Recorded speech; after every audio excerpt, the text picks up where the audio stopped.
What's up, everybody? Today we're going to talk about the tools that you need for the old Monterey tub swap.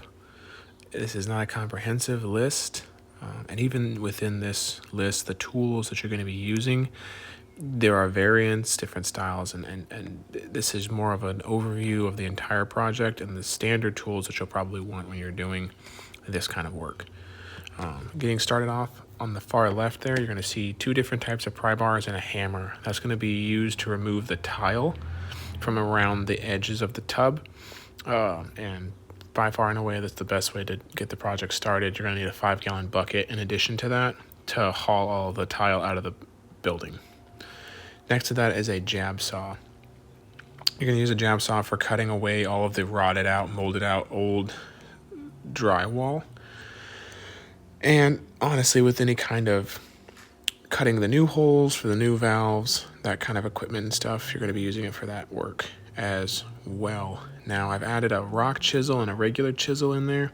Rock chisel is going to be for chipping away at the subfloor concrete, and the wood chisel is going to be for chewing out around potentially anything you might need to set the valve appropriately when you set a new valve. Screwdriver for removing old valves and old waste drain assemblies.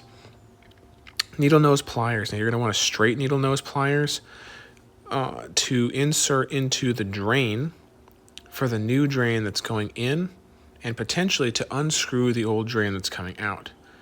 So you're going to slide that needle nose plier in there and turn it counterclockwise to unscrew the old one, and then obviously clockwise to screw in the new one. But a needle nose pliers. Now you're going to see an assortment of wrenches and pipe wrench grabbers, all of those, any variation of those. But I would recommend for sure a pipe wrench and a vice grips. Those two are going to be used because most of the old drains are brass. So they're very tightly bound, and it's going to take a lot to unbind them. Now, after the pipe wrench, we've got tape measurer, which is for measuring drywall, PVC, any other things. You're going to need a tape measure no matter what you're doing.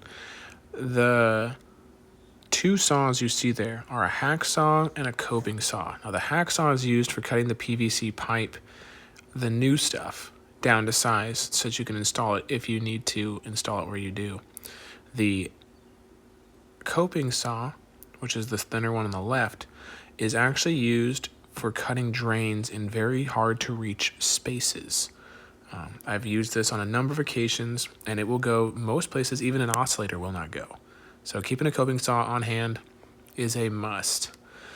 In addition to that, you're going to see mud pan and mesh tape, painter's tape, safety glasses. This is for all the drywall work. Safety glasses in general. From the beginning of this project, you're going to want safety glasses on. But in addition to that, pencil, knife, mudding tools, hole saw kit, standard drill bit box, and a bit box. Definitely what you're going to be using for a majority of what you're going into.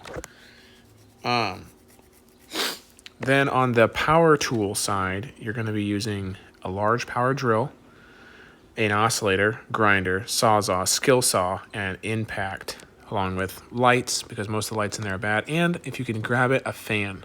It's not imperative, but it will definitely make your life easier. So those are all the tools that you'll need.